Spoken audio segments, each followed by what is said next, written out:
Itu artinya bagi orang lain itu sekolah itu dianggap sesuatu yang tidak penting.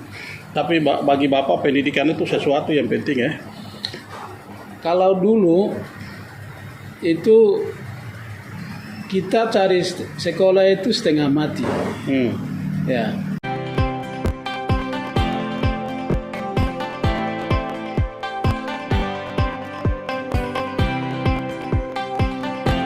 Saudara sekalian yang saya hormati dan juga yang dikasihi oleh Tuhan, saya Yakobus Lumupa kembali bertemu dengan Anda sekalian.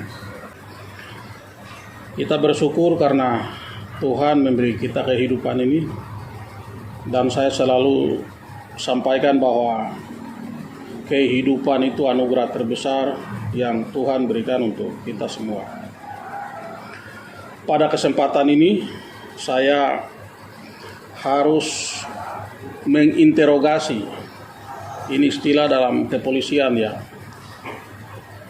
menginterogasi itu sedikit ekstrim dari kata mewawancarai, karena harus menyelidiki lebih jauh, lebih dalam terhadap seseorang, dan biasanya orang-orang yang saya pilih itu orang-orang penting. Dan pada kesempatan ini orang yang saya undang untuk diinterogasi namanya Bapak Dr. Yance Nawipa MTH. Beliau ini seorang hamba Tuhan, seorang pendeta, sekaligus sebagai Ketua Sekolah Tinggi Agama Kristen Nabire. Beliau menyelesaikan pendidikan doktoralnya di Jakarta di STT IKAT pada tahun 2014. Jadi sehari-hari bekerja untuk mempersiapkan sumber daya manusia, terutama kepada generasi-generasi muda, generasi-generasi pewaris kehidupan kita untuk masa depan. Baik, selamat siang ya Pak Yance. Selamat siang Bapak, puji Tuhan. Shalom.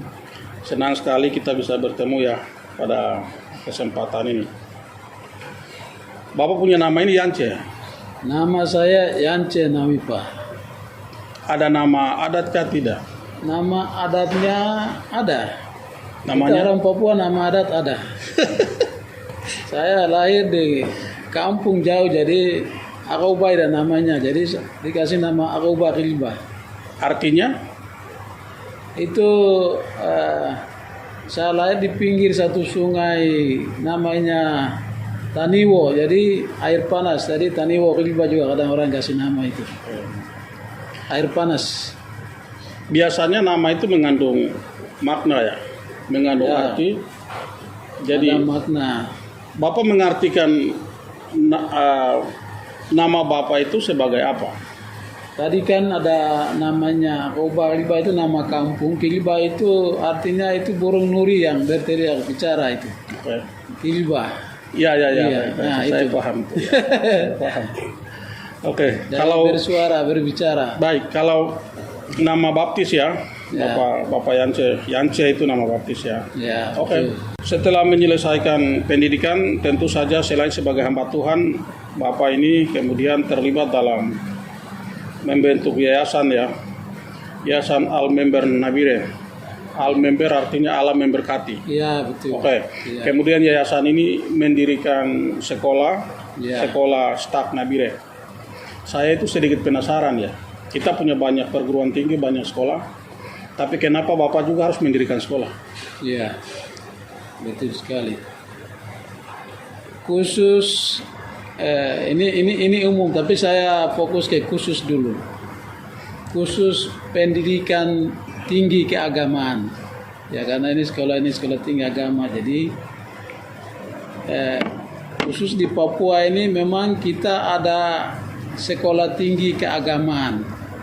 Mulai dari tingkat dasar yang disebut itu STP, kemudian menengah itu STA. Nah, ini juga sudah roba-roba nama, sudah SMTP, SMTA. Nah, kemudian ada sekolah tinggi teologi, kemudian ada sekolah tinggi agama Kristen. Ya. Nah, ini yang juga menjadi banyak pertanyaan. Kenapa itu banyak sekolah tinggi teologi dibuka lagi sekolah tinggi agama Kristen? Ya.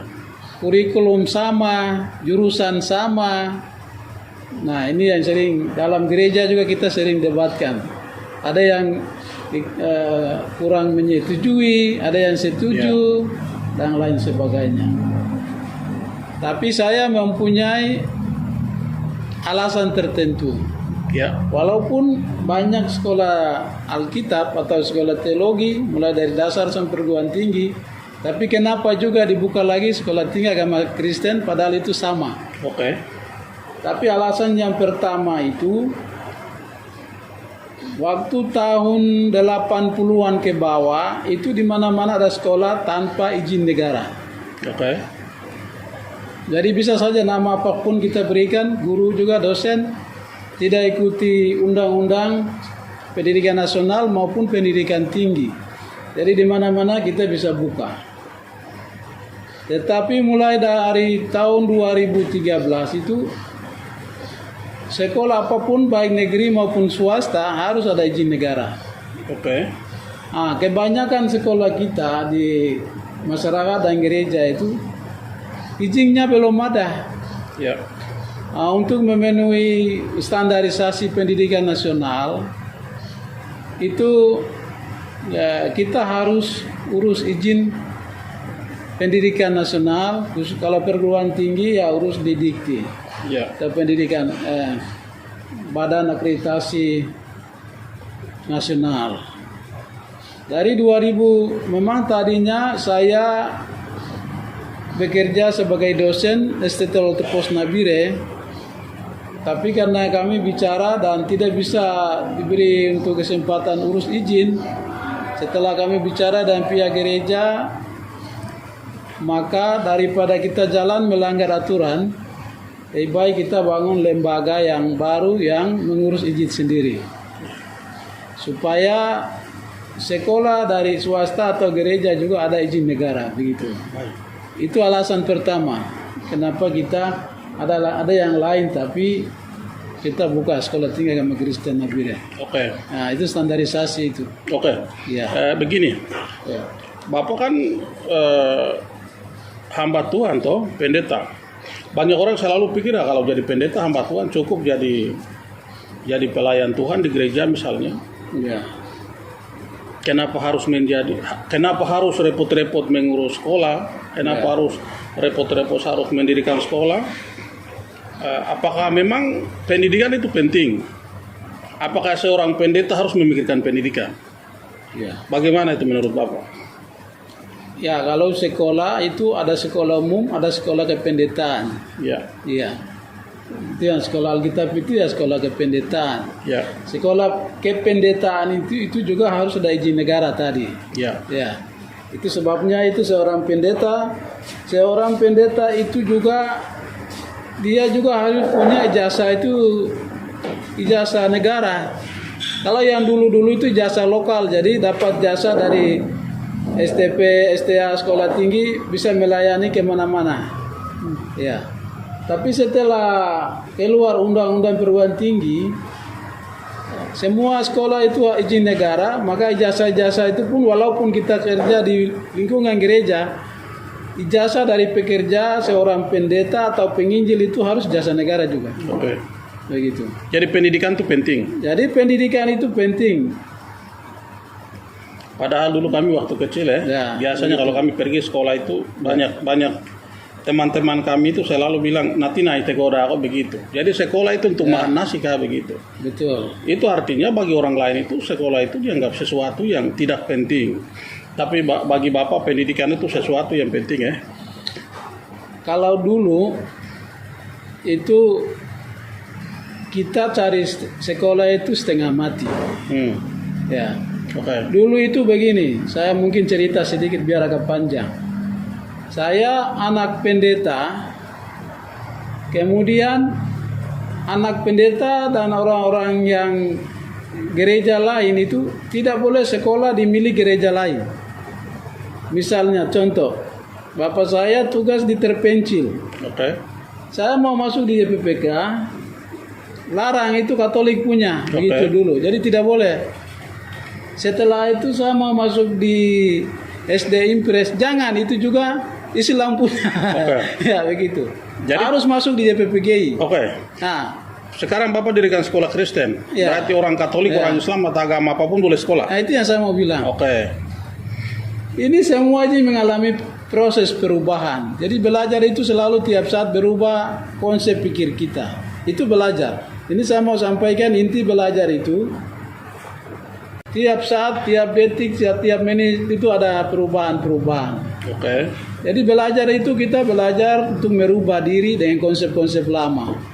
Sekarang kan pendidikan orang tidak pilih ini milik gereja mana, agama mana, tapi semua masuk sekolah. SD, SMP, semua sudah mengalami perubahan. Ya, cari ilmu. Itu tidak bisa di lingkungan kita sendiri, di mana-mana. Ya. Saya membayangkan dan saya menduga, mudah-mudahan dugaan saya tidak salah ya. Bapak mendirikan sekolah ini sebenarnya modal nekat ini. Jadi tidak punya modal uang, hanya karena modal nekat. Itu berarti Bapak punya kepedulian yang besar untuk dunia pendidikan ini. Karena mendirikan lembaga pendidikan ini dengan modal yang nekat, sudah pasti proses perjalanan pengelolaan pendidikan itu dari awal sampai sekarang itu pasti jalannya bertati-tati, tidak berjalan mulus ya. Boleh tidak Bapak menggambarkan bagaimana proses perjalanan sekolah ini sejak awal didirikan sampai sekarang? Jadi bagaimana kira-kira aktivitas pendidikannya sejak didirikan sampai pada saat ini? Ya, jadi memang saya ada bertahan di proses. Jadi saya ikut proses ini dengan senang hati. Langkah demi langkah. Dari dalam sendiri ada yang kurang mendukung karena sekolah lain juga ada. Itu satu. Kemudian yang kedua, di sisi lain kita harus bersaing dengan pendidikan lain. Ya. Di Nabire ini pintu masuk beberapa kabupaten di pedalaman. Ya. Kemudian kita di Papua ini kan kelihatannya pembelajaran ini, bagi saya pendidikan itu satu pagar untuk melindungi masyarakat di orang Papua khusus kita wilayah ini.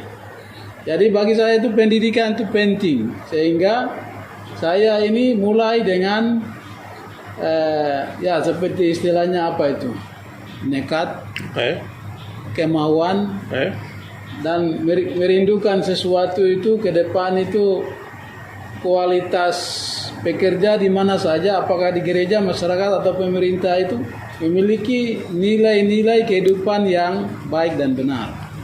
Ya.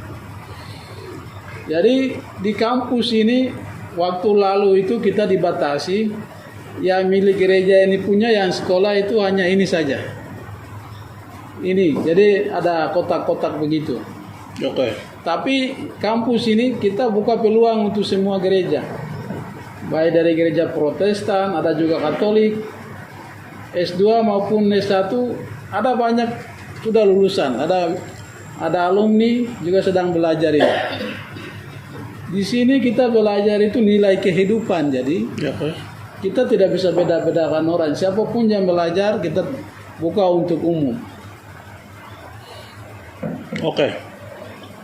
Jadi apapun yang menjadi masalah, Bapak tidak menyerah.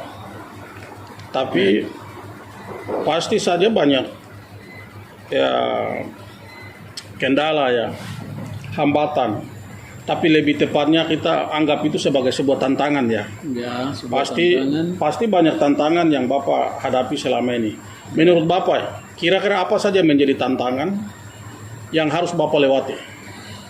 Ya, tantangan itu hanya dari kita saja. Yang saya hadapi itu tantangan dari pola pikir masyarakat kita. Pola pikir dari gereja kita. Nah, tantangan hanya itu. Ada yang ya pro kontra, ini yang ada untuk sementara. Apakah karena mereka merasa pendidikan itu tidak penting, atau karena Bapak ini dianggap menyaingi Mohon maaf, mungkin STT, Ya. Walter Pos. Ya, kalau saya ada punya pengetahuan tertentu itu perbandingan. Oke, Gereja yang bertumbuh dan maju itu gereja yang punya banyak-banyak sekolah atau pendidikan. Baik. Seperti Katolik. baik. Saya belajar dari satu buku itu Katolik sedunia, bagaimana dia bekerja 400 tahun di seluruh dunia. Orang Katolik bilang itu dunia ini rumahnya karena di mana-mana ada pendidikan yang berkualitas. Saya dapat ilmu itu. Oke, kalau di Katolik itu memang sekolah lebih banyak dari gereja. daripada gereja. Betul, itu di Katolik. Itu Ya, perbandingan. betul. Karena itu biasanya banyak pastor itu justru merangkap sebagai guru, Guru, pendidik, pendidik. guru besar. Jadi wawasan saya buka di sini dulu, Ya. pelan-pelan. Ya, Memang kita ada punya banyak gereja, itu juga baik. oke. Gereja dalam arti ya, pelayanan penginjilan itu juga baik. Oke. Tapi bagi saya orang yang bekerja ini punya iman dan wawasan yang baik lebih dulu. Betul. Tantangan yang Bapak hadapi, pola pikir, itu memang tantangan yang tidak mudah. Yang paling susah dalam hidup itu sebenarnya mengubah pola pikir orang. Karena apa? Orang meyakini sesuatu itu dengan pikiran yang sudah terpola. Dan mengubah pola itu tidak gampang. Karena itu Bapak benar bahwa memang mengubah pola pikir itu sesuatu yang sangat sulit. Jadi contoh Bapak, ini saya sebelum lanjut itu, jadi saya selesaikan pertanyaan tadi. Hanya 1-2 sekolah yang hanya beda tempat ini saja orang berbicara, apalagi buka yang lain. Oke. Apalagi sekolah yang lain. Oke. Hanya di dalam ini saja nuansa teologi saja berdebat, belum lagi sekolah-sekolah umum. Oke. Yayasan gereja ini buka. Iya. Jadi di sini kita ada ketertutupan soal pendidikan. Oke. Merasa diri benar yang ada, tidak mau lihat yang luar, yang orang lain punya kelebihan tidak kita ingin belajar. Oke. Ada ketertutupan. Sebenarnya dalam dunia pendidikan itu ya, itu orang itu punya kebebasan berpikir. Ya, tapi kebebasan berpikir itu tentu saja tidak boleh mengorbankan iman, tidak boleh mengorbankan keyakinan. Tetapi dari segi pendidikan, itu orang harus punya kebebasan berpikir dan kebebasan itu seharusnya sudah bisa dihargai. Oke, itu hal yang berkaitan dengan pola pikir. Tetapi ada kendala atau ada tantangan berkaitan dengan pendanaan mungkin? Ya. Baik, jadi sebelum masuk ke soal pendanaan dan pengembangan kampus itu ada satu hal lagi itu seperti orang bikin rumah makan, kemudian di sebelah lagi ada rumah makan, ada beberapa berjejer, tapi kenapa lebih banyak yang tengah padahal rumah makan menunya sama? Oke. Itu pasti ada kualitasnya, nilai yang dia jual. Oke. Walaupun pendidikan kurikulum sama, tingkatan sama, tapi ada nilai jual Oke. untuk mencetak, mempersiapkan SDM. Oke. Nah itu. Kemudian untuk pengembangan itu kendala itu pengembangan kampus untuk tempat pembelajaran. Pembangunan fisik memang itu kebutuhan yang sementara digumuli Oke. supaya bisa dibangun tanah yang sudah tempati sekarang ini. Untuk pengembangannya itu sebuah pergumulan ke depan. Oke. Sekalipun kita harus bertati-tati ya, tanpa harus kehilangan harapan dan semangat untuk terus berjuang mengelola dunia pendidikan ini, pasti saja ada hal yang membanggakan. Kira-kira dalam proses mengelola sekolah tinggi yang Bapak pimpin ini, apa hal yang seringkali membuat Bapak itu merasa bangga begitu? Ada tidak kira-kira? Ya, kebanggaan yang saya lihat itu walaupun begini tetapi ada dari dalam itu staf dan dosen ini yang ikut ambil bagian masih sampai hari ini mereka bertahan. Oke. Apapun terjadi, mereka bilang kita ikut jalan ini. Gitu. Sudah menjadi pilihan hidup. Sudah menjadi pilihan. Jalan hidup. Ya. Sebuah jalan yang harus dia tempuh ya, begitu. Dengan begitu, walaupun gedung kampusnya sederhana, Oke. tetapi peminat belajar tambah naik. Meningkat. Sampai penerimaan tahun yang kemarin itu sudah sampai 130-an. Oke. Jadi walaupun begitu sisi sarananya, Oke. tapi peminat untuk masuk sekolah ini sudah lebih banyak. Mahasiswa itu dari berbagai tempat ya? Ya, dari berbagai tempat. Dari Kabupaten Intan Jaya, Paniai, Dogiai, Deyai, Nabire, Biak, Serui, ada juga dari Jayapura, ada dari luar Papua. Ya. Jadi mereka minat belajar di kampus ini. Oke. Ini mungkin pertanyaan yang agak sensitif ya. Apakah pertanyaan ini layak saya tanyakan atau tidak? Tetapi pertanyaannya seperti begini. Bapak mendirikan sekolah ini dan mengelola sekolah ini. Bapak sebagai seorang pendeta dari gereja Kemah Injil ya. Ya, Ada tidak tantangan yang Bapak terima dari pengurus gereja? Misalnya dari sinode. ya. Itu pada prinsipnya waktu mendirikan itu beberapa tempat seperti tadi bagaimana mendirikan sudah lakukan beberapa tempat rapat-rapat di Nabire, Jayapura, prinsipnya sepakati ya stag itu juga jalan. Kemudian secara intern gereja itu Sekolah Tinggi Agama Kristen Nabire itu sudah disahkan di konferensi sinode di Dogiai di Monemani. Oke. Tahun 2015 sudah disahkan Oke. bahwa ini sekolah milik gereja. Sudah disahkan. Oke. Nah, kemudian pengembangan selanjutnya karena selalu ada pikiran ya berpendapat itu selalu ada. Oke. Jadi pengesahan apa dalam gereja itu sudah. Kemudian tahun 2014 waktu itu Dr. Benny Giai sebagai ketua sinode datang meresmikan di sini. Sekolah Tinggi Agama Kristen sudah diresmikan oleh sinode. Artinya dari segi legitimasi sudah Ya, mendapat legitimasi sudah, dari sinode ya? Sinode sudah ada dari dalam, Oke. selain dari SK-SK dari Dirjen Umat Kristen. Jadi sekolah tinggi ini sudah menjadi salah satu lembaga pendidikan Ya, ya bagian dari gereja ya, itu. Kingmi ya Ya. di tanah Papua ini. Oke. Apa yang Bapak bayangkan atau apa yang menjadi harapan Bapak ke depan mengenai sekolah ini kepada semua pihak, kepada pemerintah, kepada gereja, Ya. kepada para orang tua, kepada anak-anak didik kita dan pihak-pihak lainnya.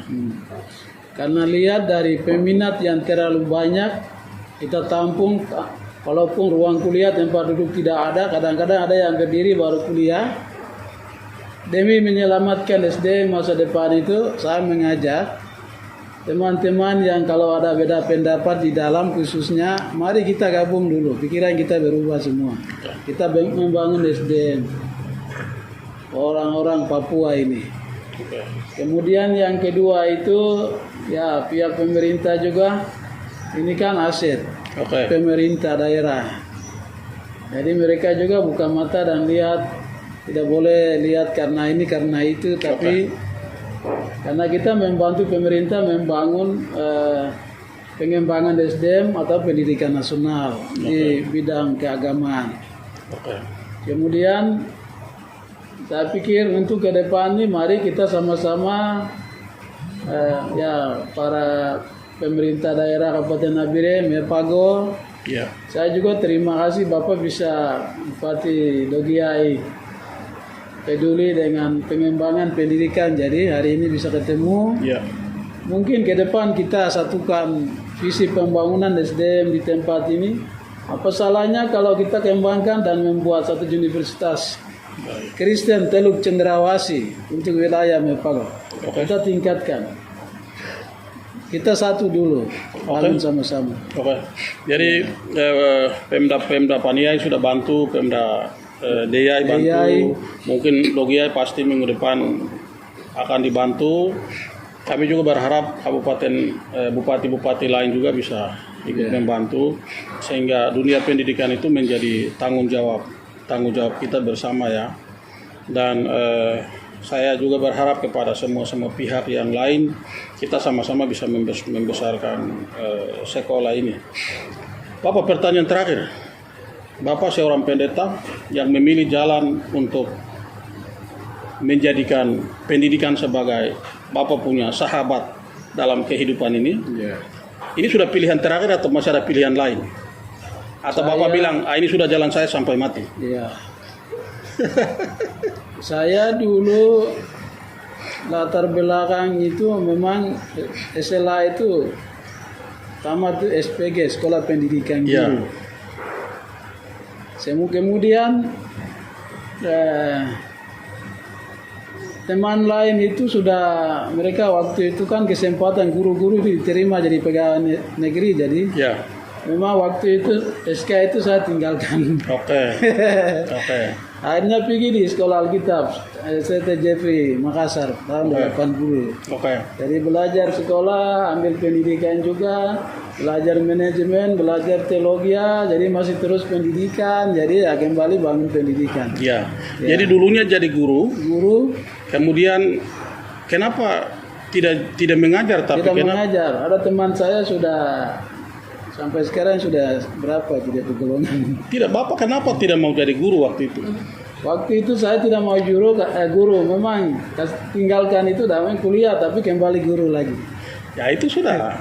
Itu sama dengan Yunus itu Ya. Jadi Allah dia suruh ke tempat lain, Yunus mau pergi ke tempat lain begini, Allah kasih masuk dalam mulut ikan baru dia kasih kembali ke tempat semula itu. Satu hal lagi, saya melawan orang tua dulu. Nah itu tuh. Orang tua bilang, anak tidak usah, sudah kami tidak mampu. Papa mama biasa sampai SPG selanjutnya. Saya bilang Tuhan ada, saya pergi, saya melawan orang tua. Begitu. Ya. Jadi Bapak dulu jadi guru, kemudian tidak mau jadi guru, akhirnya kembali jadi guru. Ya. Jadi kalau Tuhan sudah tentukan jalan hidup itu, Bapak mau lari ke dunia manapun, Tuhan tetap kembali ke jalan yang Tuhan sudah tentukan. Ya. Jadi terima kasih ya Bapak. Bapak sudah bisa berbagi aktivitas Bapak, yayasan yang Bapak dirikan, kemudian Bapak sendiri menjadi ketua dari staf Nabire. Ini hal yang membanggakan, ya, hal yang membanggakan, dan ini ibarat Bapak menanam bibit kehidupan yang baik ya, bibit kehidupan yang benar dan bibit masa depan. Dan waktu itu tidak pernah berdusta.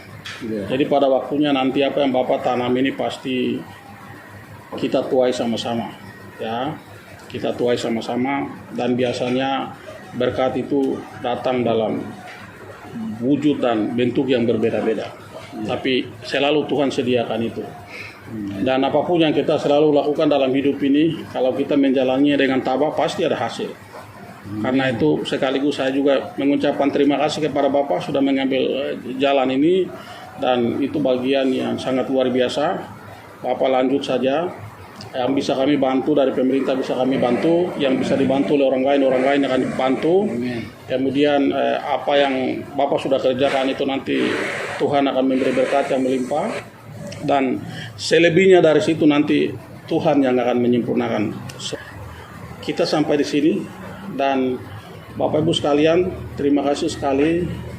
Itulah tadi perbincangan saya sedikit dengan Bapak Pendeta, Bapak Yansen Awipa. Marilah kita berdoa sama-sama mendukung beliau supaya beliau yang hebat ini berkontribusi untuk menghebatkan kehidupan ini. Terima kasih dan salam. Tuhan memberkati kita sekalian. Sampai jumpa.